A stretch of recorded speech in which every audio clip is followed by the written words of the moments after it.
Assalamualaikum warahmatullahi wabarakatuh. Perkenalkan, nama saya Andri Cahya Hidayat dengan NIM 241101060023. Jadi di kesempatan kali ini saya akan menjelaskan secara singkat tentang kasus isu pendidikan yang pernah terjadi di Indonesia. Salah satu kasus yang pernah viral yaitu kasus Guru Supriyani. Jadi kasus Guru Supriyani ini adalah kasus dugaan penganiayaan yang dilakukan oleh salah satu oknum guru di Sulawesi Tenggara, tepatnya di SD Negeri 4 Barito, Konawe Selatan. Jadi kronologi singkatnya itu tepat pada tanggal 24 April, ibu dari korban ini melihat anaknya mengalami luka di belakang pahanya. Ketika ditanya, sang anak ini tidak mau jujur dan mengatakan kalau luka di pahanya itu dikarenakan jatuh dari motor ke sawah bersama ayahnya. Kemudian sang ibu tidak percaya dan memanggil sang ayah selaku pelapor. Nah, kemudian jujur kepada sang ayah kalau si anak ini sempat dipukul atau dianiaya oleh Ibu Supriyani selaku gurunya sendiri. Dari analisis yang saya lakukan sebelumnya, apabila Bu Supriyani benar-benar melakukan penganiayaan, maka telah melanggar 4 komprehensi profesional guru. Yang pertama, kompetensi pedagogiknya, kompetensi kepribadiannya, kompetensi sosialnya, dan kompetensi profesionalnya. Secara tidak langsung, Ibu Supriyani tidak menguasai keempat bidang ini apabila terbukti secara konteks bersalah. Waktu saya kecil dulu sekolah tahun 60-an 70-an gitu, kalau saya dipukul oleh guru karena melakukan kesalahan, orang tua saya tuh senang. Kalau saya lapor malah dimarahi, didatangi guru pukul lagi aja. Terima kasih sudah memukul anak saya gitu ya. Sudah memukul anak saya, sudah mendidik gitu. Sekarang malah orang tuanya datang, gurunya yang diamuk. Tapi Bu Supriyani ini Pak justru mengatakan dia tidak memukul, Pak. Nah ya itu soal pembuktian nanti, soal pembuktian di pengadilan. Singkat cerita, mediasi pun dilakukan dengan antara korban dan pelaku bersama perangkat desa setempat. Nah, di sini ada masalah ketika Bu Supriyani ini diminta untuk meminta maaf dan mengakui kesalahannya. Bu Supriyani tidak mengakui kalau dia melakukan kekerasan dan dia mengaku bahwa tidak ada melakukan kekerasan sama sekali kepada sang anak.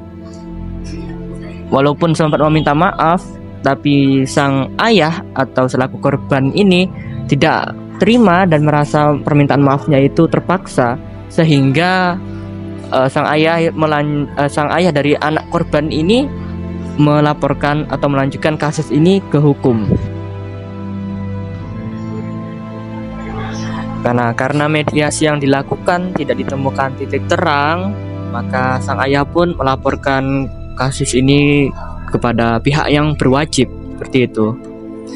Nah, yang awalnya tahap penyelidikan naik ke tahap penyidikan dan resmi pada tanggal 10 Juli tahun 2024, Polsek Barito pun resmi mengeluarkan surat penetapan tersangka kepada Bu Supriyani, seperti itu.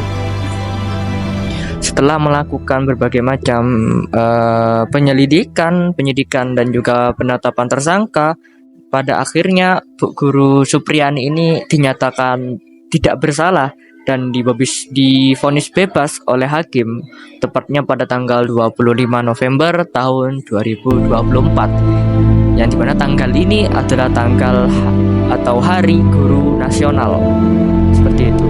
Menyatakan terdakwa Supriyani SPD binti Sudiharjo tersebut di atas tidak terbukti secara sah dan meyakinkan bersalah melakukan tindak pidana sebagaimana didakwakan dalam dakwaan alternatif 1 dan dakwaan alternatif kedua penuntut umum. Kedua, membebaskan terdakwa oleh karena itu dari semua dakwaan penuntut umum. 3. Memulihkan hak-hak terdakwa dalam kemampuan, kedudukan, harkat serta martabatnya. 4. Menetapkan barang bukti berupa 1 pasang baju seragam SD dan baju lengan pendek, motif batik dan celana panjang warna merah dikembalikan kepada saksi Nur Fitriana AMK. 1 buah sapu hijau merek Hidrosista warna hijau dikembalikan kepada saksi Denis Darlina Dewi SPD. Terakhir, membebankan biaya perkara kepada negara.